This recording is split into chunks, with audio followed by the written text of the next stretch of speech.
हाय friends, मैं Akanksha Sharma GK with Akanksha में आपका स्वागत करती हूँ। MPPSC mains course crash course में आज हम M7 मतलब एम सीरीज़ का 7वां भाग पढ़ने वाले हैं। और आज बुधवार है और बुधवार को हमारा पेपर 3 रहता है। तो पेपर 3 में आज हम जीव विज्ञान पढ़ने वाले हैं। जीव विज्ञान के 3, 5 और 11 नंबर के प्रश्न हम देखेंगे। बहुत ही महत्वपूर्ण ये सीरीज़ है। आप लोगों ने अभी तक इसके पहले के 6 भाग नहीं देखे तो प्लेलिस्ट में जाके देख लीजिएगा। प्लेलिस्ट डिस्क्रिप्शन बॉक्स में आपको मिल जाएगी। तो चलिए स्टार्ट करते हैं। और ये जो जिनसे आपको मैं पढ़ा रही हूँ ये मेरे जीव विज्ञान के नोट्स हैं। जो मेरा आपको पूरा टोटल 47 बुकलेट का पैकेज मिलेगा, उसमें से जो ये जीव विज्ञान की बुक्स है उसमें ये आपको मिलेंगे। 47 बुकलेट में आपको 12 फाइल 3 मार्कर की मिलेगी, 27 5 और 11 मार्क्स की मिलेगी। इसके अलावा 8 फाइल आपको पुराने पेपर्स की मिलेंगी। अगर आप ये नहीं लेना चाहते हैं सॉल्व्ड पेपर तो आपको 39 बुकलेट मिलेगी। साथ में इनके भी आपको बेनिफिट है, मेंस की टेस्ट सीरीज़ फ्री रहेगा। इसके अलावा आपको 25 टेस्ट पेड ग्रुप व्हाट्सएप के मिलेंगे, जहाँ पे आपको अलग अलग घुमा के क्वेश्चन आंसर्स दिए जाएंगे और एग्ज़ाम की तैयारी कराई जाएगी। इसके साथ आप अगर हमारा प्री का पैकेज लेना चाहते हैं तो प्री के पैकेज की 12 बुकलेट आपको मिलेंगी। कुछ इस तरह की बुकलेट 12 आपको मिलेंगी। ये 12 बुकलेट है, यूनिट वाइज रहेंगी और इसमें एक प्रैक्टिस प्रश्न भी रहेगा। मध्य प्रदेश की अर्थव्यवस्था, संवैधानिक व्यवस्था अलग रहेगी। पूरा यूनिट वाइज बनाया हुआ है, हैंड रिटन है। जहाँ जहाँ पर जिस टॉपिक की आवश्यकता है बहुत सरल भाषा में इनको तैयार किया गया है। ये भी आपको हार्ड कॉपी में उपलब्ध है और मेंस के नोट्स आपको हार्ड और सॉफ्ट कॉपी दोनों में उपलब्ध हैं। पहला क्वेश्चन है, किसी जीव के लक्षण बताओ। ये आपको 3 नंबर में भी पूछ सकते हैं और 5 नंबर में भी पूछ सकते हैं। जो जीव होता है, जिसमें जीवन होता है, उसमें निम्नलिखित लक्षण पाए जाते हैं। निश्चित संगठन मतलब उसमें एक निश्चित संगठन पाया जाता है। जो भी शरीर के लिए आवश्यक कार्य होते हैं वो निश्चित अनुपात में पाए जाते हैं। उपापचय क्रिया इनमें पाई जाती है। अनुकूलन पाया जाता है। मतलब अनुकूलन मतलब है कि मौसम के हिसाब से खुद को रहने के अनुकूल बना लेते हैं। अभी कल की आपको एक मैं बात बताऊं कि कल हमारे यहाँ पे बहुत ज़्यादा बारिश हो रही थी और बारिश हो रही थी तो एक छोटा सा बिल्ली का बच्चा घर में बार बार आ रहा था और उस बिल्ली के बच्चे से बिल्ली को भगाना ज़्यादा बेटर रहता है, क्योंकि हम खाने पीने की खुली चीज़ नहीं रख पाते हैं। तो हम लोग उसको बार बार भगा रहे थे, लेकिन इतने दिनों में वो कभी नहीं आया था, उसी समय आ रहा था। तो वो उसका आने का कारण इसलिए आ रहा था वो कि उसको अपने लिए रहने के लिए एक जगह बनानी थी, एक सेफ़ जगह, क्योंकि बाहर बहुत ज़्यादा पानी गिर रहा था और बहुत ज़्यादा मौसम जो था ठंडा था। तो वो एक ऐसी अपने लिए व्यवस्था देख रही थी कि वो जहाँ पे वो छुप के रह सके। फिर उसने ऑटोमेटिकली एक जो छत का छज्जा होता है जहाँ पे विंडो निकला होता है, विंडो के पास उसने एक रहने के लिए अपनी जगह बना ली और वहाँ पे सिकुड़ के वो रहने लगी। तो ये मैं एग्ज़ाम्पल के लिए एक बता रही हूँ कि ये तो एक बाहरी चीज़ हो गई। ऐसे ही एक मौसम के अनुकूल जीव अपने को रहने के योग्य बना लेता है। जैसे कि जहाँ गर्मी का मौसम होता है वहाँ का जीव खुद को वैसे रहने के लिए अनुकूल बना लेता है। सर्दी का मौसम होता है तो उसको वैसे अनुकूल बना लेता है। तो ये अनुकूल जीवन के प्रति रहने की जो समय और परिस्थिति के अनुसार खुद को रहने योग्य बनाना अनुकूलन कहलाता है। इसके अलावा वृद्धि जीव का विशेष लक्षण होता है। हर समय के अनुसार किसी भी जीव में वृद्धि देखी जाती है। छोटे से चूहे से लेकर व्यक्ति तक जो भी जिसमें जीव होता है, जिसमें जीवन होता है, वो क्या होता है, उसमें वृद्धि होती है। इसके अलावा उत्सर्जन, हर जीव में उत्सर्जन होता है। वो उपभोग भी करता है और उसका उत्सर्जन भी करता है। फिर जीव द्रव्य सभी में पाया जाता है। श्वसन, सांस जीव लेता ही है। कोई भी जीव होगा, पेड़ पौधों से लेके कोई भी जीव जिसमें जीवन पाया जाता है वो सांस लेगा ही। बिना सांस के वो मृत्यु हो जाएगी उसकी। फिर विभेदीकरण उसमें पाया जाता है। पोषण पाया जाता है। उद्दीपन मतलब अचानक से होने वाला परिवर्तन जो है वो उद्दीपन कहलाता है। तो ये सभी एक जीव के लक्षण होते हैं। इसको आप 3 नंबर में या 5 नंबर में लिख सकते हैं। अगला क्वेश्चन है, उपापचय को क्या समझाइए। तो देखिए उपापचय जो है, अगर आप साइंस बैकग्राउंड के नहीं हो तो मैं आपको बता देती हूँ कि जो उपापचय है ये उपचय और अपचय से मिलके बनता है। किससे मिलके बनता है? उपचय प्लस अपचय। जब हम उपचय प्लस अपचय को जोड़ते हैं, इसका संधि में विग्रह उपचय प्लस अपचय हो जाता है और जब हम इसको जोड़ लेते हैं ना तो ये उपापचय हो जाता है। तो जब भी शरीर का बड़े से छोटे में विघटन होता है तो उपचय कहलाता है, छोटे से बड़े में क्या होता है तो वो अपचय कहलाता है। मतलब शरीर की जो एक पाचन प्रक्रिया है वो उपचय और अपचय से होकर ही गुजरती है। तो सभी जीवों, अपन इसको बारे में कैसे लिखेंगे कि सभी जीवों की कोशिकाओं में जैव रासायनिक क्रियाएं होती हैं जिन्हें हम उपापचय कहते हैं। सभी जीवों की कोशिकाओं में क्या होता है? जैव रासायनिक क्रियाएं होती हैं, उन्हें हम उपापचय कहते हैं। इस क्रिया द्वारा सरल रासायनिक पदार्थों को क्या होता है, इस क्रिया द्वारा सरल रासायनिक पदार्थों को जटिल रासायनिक पदार्थ में तथा जटिल रासायनिक पदार्थ को पुनः सरल पदार्थों में बदला जा सकता है। क्या बोल रहे हैं कि सभी जीवों की कोशिकाओं में जैव रासायनिक क्रियाएं होती हैं जिन्हें हम उपापचय कहते हैं। सभी जीवों की क्रियाओं में, सभी जीवों की कोशिकाओं में रासायनिक क्रियाएं होती हैं जिन्हें क्या बोलते हैं, जिन्हें उपापचय क्रिया कहते हैं। इस क्रिया द्वारा सरल रासायनिक पदार्थों का जटिल रासायनिक पदार्थों में क्या हो जाता है, विघटन हो जाता है। सरल रासायनिक पदार्थों का जटिल रासायनिक पदार्थों में विघटन हो जाता है। सरल रासायनिक पदार्थों का क्या होता है, जटिल रासायनिक पदार्थों में विघटन हो जाता है। अगला है मेटाथीरिया को समझाओ। मेटाथीरिया क्या है, ये अपरिपक्व शिशु को जन्म देते हैं। मेटाथीरिया क्या है, ये अपरिपक्व शिशु को जन्म देते हैं। उदाहरण क्या है इसका, उदाहरण कंगारू है। मेटाथीरिया क्या है, ये अपरिपक्व शिशु को जन्म देते हैं। उदाहरण इसका कंगारू है और इसमें बाह्यकण उपस्थित होते हैं। इसमें क्या होता है, इसमें बाह्यकण उपस्थित होते हैं। तो मेटाथीरिया क्या है, ये अपरिपक्व शिशु को जन्म देते हैं। मेटाथीरिया का उदाहरण क्या है, कंगारू है और इसमें बाहरी कण उपस्थित होते हैं। फ्रेंड, मेरे नोट्स के साथ आपको एक 3 मार्कर का भी पैकेज मिलेगा। 12 बुकलेट का पैकेज रहेगा 3 मार्कर का। उसमें क्या है कि आपको ये इस प्रकार के क्वेश्चन मिलेंगे, साथ में एक ग्रुप भी मिलेगा 3 मार्कर का। जब भी कभी भी मैं न्यूज़पेपर पढ़ती हूँ या कहीं पे भी मैं कोई बुक पढ़ रही हूँ, वहाँ पे मेरे को दिखता है कि ये 3 मार्कर में मेंस में आ सकता है, तो मैं वो ग्रुप में डाल देती हूँ 3 मार्कर वाले में। तो वो ग्रुप से आप ग्रुप भी आपको बहुत ज़्यादा फ़ायदा देंगे। जो व्हाट्सएप के आपको 25 ग्रुप मिलेंगे। अगला क्वेश्चन देखते हैं। अगला क्वेश्चन है वर्मी कल्चर। वर्मी कल्चर क्या होता है, वर्मी कल्चर एक कृषि से संबंधित है, कृषि से संबंधित है और एक कृषि से संबंधित विज्ञान है और ये केंचुए से संबंधित विज्ञान है। इसमें क्या होता है, केंचुआ क्या होता है कि एक अलग प्रकार का उत्सर्जी पदार्थ जो है वो स्नावित करता है, एक उत्सर्जी पदार्थ एवं अन्य नाइट्रोजनी पदार्थ भूमि की निर्भरता को बढ़ाते हैं।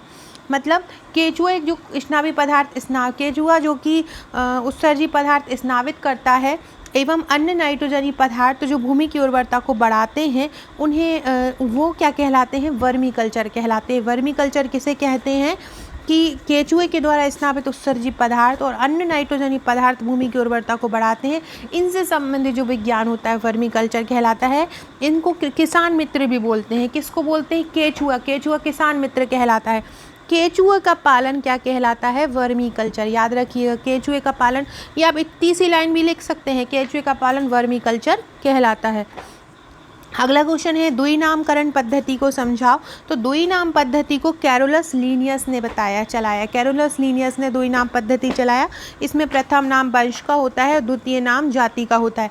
द्वि नामकरण पद्धति में क्या होता है, प्रथम नाम वंश का होता है और दूसरा नाम किसका होता है, जाति का होता है। फिर ये यूथीरिया। यूथीरिया क्या होता है, यूथीरिया मादा जंतु द्वारा शिशु का जन्म पूर्ण परिपक्व अवस्था में होता है। जो माता होती है या मादा होती है, मादा द्वारा शिशु का जन्म कैसे होता है, पूर्ण परिपक्व अवस्था में होता है। मादा द्वारा शिशु का जन्म पूर्ण परिपक्व अवस्था में होता है। इसमें बाह्यकण उपस्थित होते हैं। क्या होता है, इसमें बाह्यकण उपस्थित होते हैं। उदाहरण बाघ और भेल। तो यूथीरिया में कौन कौन आता है, तो मादा जंतु द्वारा शिशु का जन्म पूर्ण परिपक्व अवस्था में होता है। इसमें बाह्यकण उपस्थित होते हैं। उदाहरण क्या हो जाएगा, इसमें उदाहरण हो जाएगा बाघ और क्या हो जाएगा, भेल। तो बाघ और भेल इसके उदाहरण हो जाएंगे। अगला क्वेश्चन है शैवाल क्या है। तो शैवाल एक पर्णहरित युक्त होता है। पर्णहरित युक्त मतलब इसमें क्लोरोफिल पाया जाता है। ये स्वपोषी थैलेसी पादप होते हैं। स्वपोषी का मतलब होता है जो अपना भोजन स्वयं बनाते हैं। कोशिकीय विभेदन तथा संवहन ऊतकों का इनमें अभाव होता है। इनमें किसका अभाव होता है, तो इनमें संवहन ऊतकों का भी अभाव होता है और इनमें कोशिकीय विभेदन पाया जाता है। तो शैवाल क्या होते हैं, शैवाल पर्णहरित युक्त होते हैं, स्वपोषी थैलेसी पादप होते हैं, मतलब ये अपना भोजन स्वयं बनाते हैं और इनमें कोशिकीय विभेदन पाया जाता है तथा संवहन ऊतकों का इनमें अभाव होता है। अगला है ब्रायोफाइटा। ब्रायोफाइटा को पादप जगत का उभयचर कहा जाता है। ब्रायोफाइटा को क्या बोलते हैं, पादप जगत का उभयचर बोलते हैं। उभयचर का मतलब होता है जो जल और थल दोनों में रह सकते हैं, तो इसको ब्रायोफाइटा को पादप जगत का बोला जाता है। इस वर्ग के जो पादप होते हैं वो स्थलीय होते हैं, मतलब थल में भी होते हैं, छोटे होते हैं, कोमल होते हैं, छायादार होते हैं तथा नव आवासों में उगने वाले होते हैं। इन पादपों ने सबसे पहले अपना पूर्ण जीवन चक्र प्राप्त करने में सफलता प्राप्त की। ये आपका प्री का भी क्वेश्चन है कि किसने सर्वप्रथम अपना जीवन चक्र प्राप्त करने में सफलता प्राप्त की, तो किसने की थी?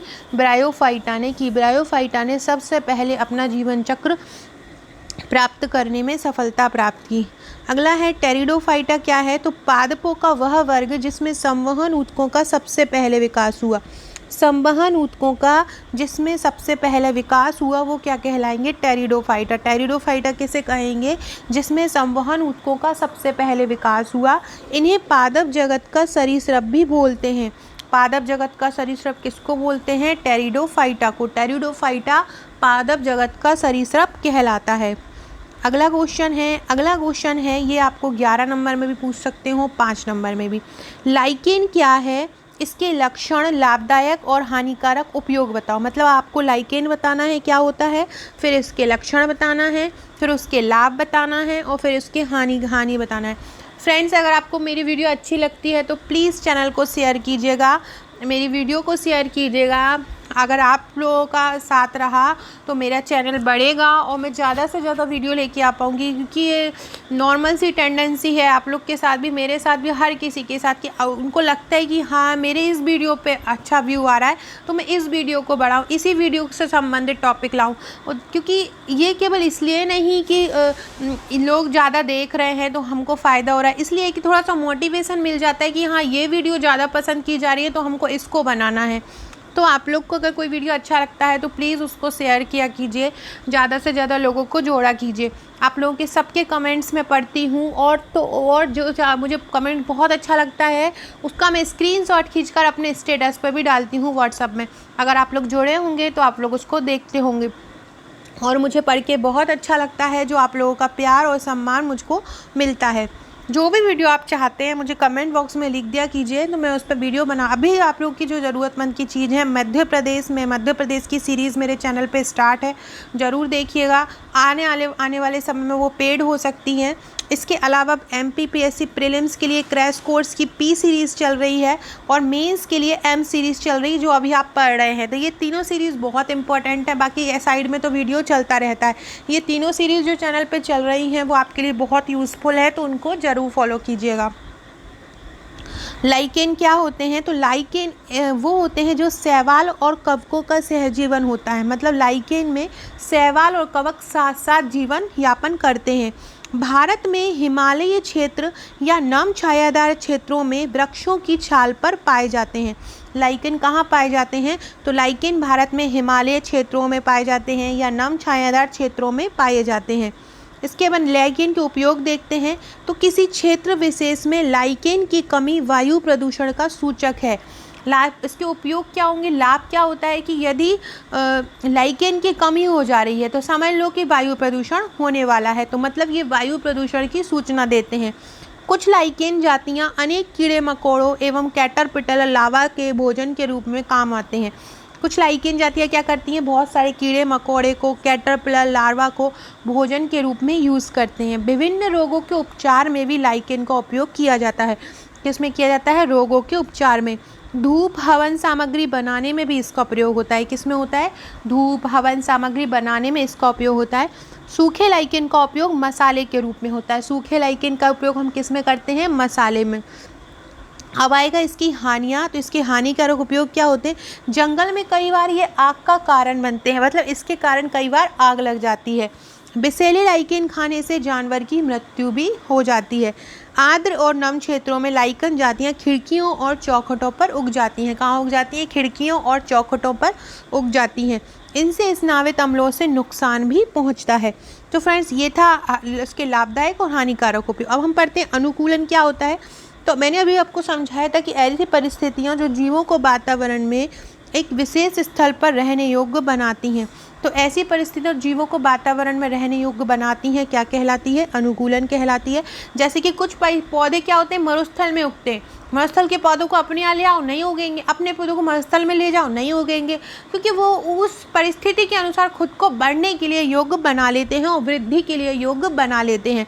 जैसे कुछ पौधे मरुस्थल में उगते हैं, कुछ केवल सदाबहार जंगल में मिलते हैं। तो इस प्रकार अनुकूलन को हम समझ सकते हैं।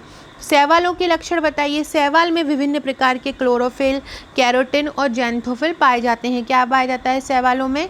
क्लोरोफिल पाया जाता है, कैरोटिन पाया जाता है और ज़ैंथोफिल पाए जाते हैं। शैवालों में जनन कायिक, लैंगिक तथा अलैंगिक विधियों द्वारा होता है। शैवालों में जनन कैसे होता है?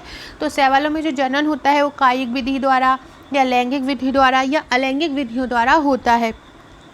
अलैंगिक जनन जो होता है वो अनुकूल परिस्थितियों में होता है और ये काफ़ी व्यापक स्तर पर होता है। इसमें लवक पाए जाते हैं जिन्हें हम क्या कहते हैं? क्लोरोप्लास्ट कहते हैं। शैवालों में जो लवक पाए जाते हैं वो क्या कहलाते हैं? क्लोरोप्लास्ट। सो फ्रेंड्स, ये था हमारा आज का वीडियो। बहुत ही इंपॉर्टेंट क्वेश्चन थे। कल हम पेपर 4 पढ़ेंगे, परसों पेपर 5 और नरसों पेपर 6 पढ़ेंगे और रिवीजन करेंगे। Pre series Madhya Pradesh series देखते जाइएगा। वीडियो अच्छा लगे तो लाइक ज़रूर कीजिएगा, शेयर ज़रूर कीजिएगा। Okay friends, thank you.